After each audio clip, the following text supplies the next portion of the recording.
For the coarse aggregate specific lab, we're going to need aggregate that has been soaked for at least 24 hours, basket, 2 pans, and some dry towels.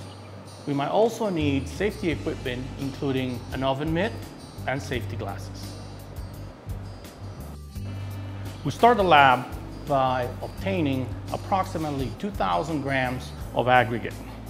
Just reach in, soak it,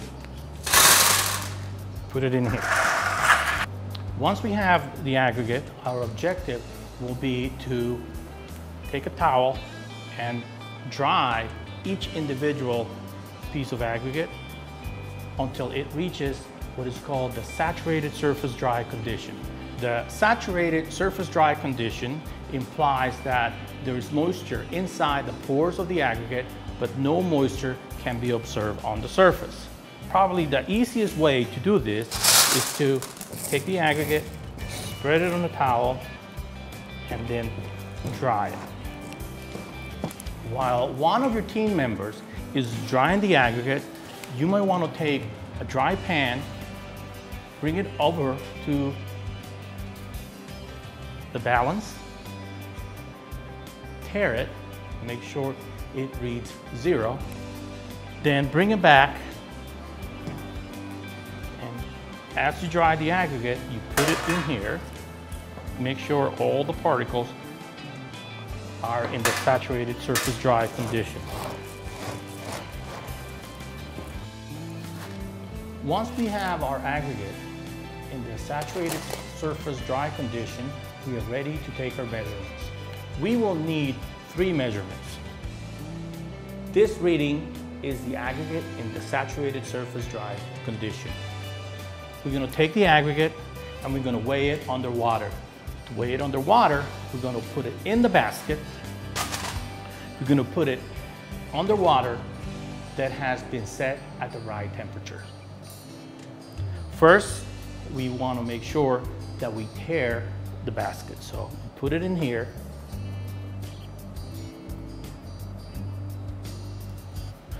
Wait for a few seconds so that the readings are stable. We tare to make sure the reading is 0. Then we take our basket and we dump all of the aggregate in the basket. Make sure no particles are lost in the process.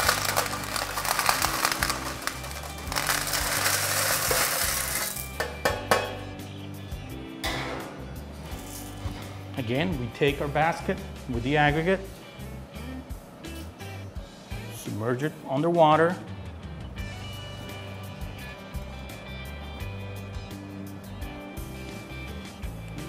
let it sit for a minute or so the reading is stable, and then we record this number. This is our second number that we need to calculate the specific gravity. It's the submerged mass of the aggregate. We take our aggregate, put it in a pan, and put it in the oven overnight. The next day, we take our dry aggregate that has been in the oven overnight and we weigh it. We start with our usual process of getting a pan, placing it on the scale, taring it, making sure it reads 0. Then we take the aggregate that has been in the oven and we put it in here. Again, make sure all of the particles are accounted for. We take this reading. This is the oven dry mass of the aggregate. Now we have all 3 measurements that are needed to calculate the specific gravity and the absorption of the aggregate.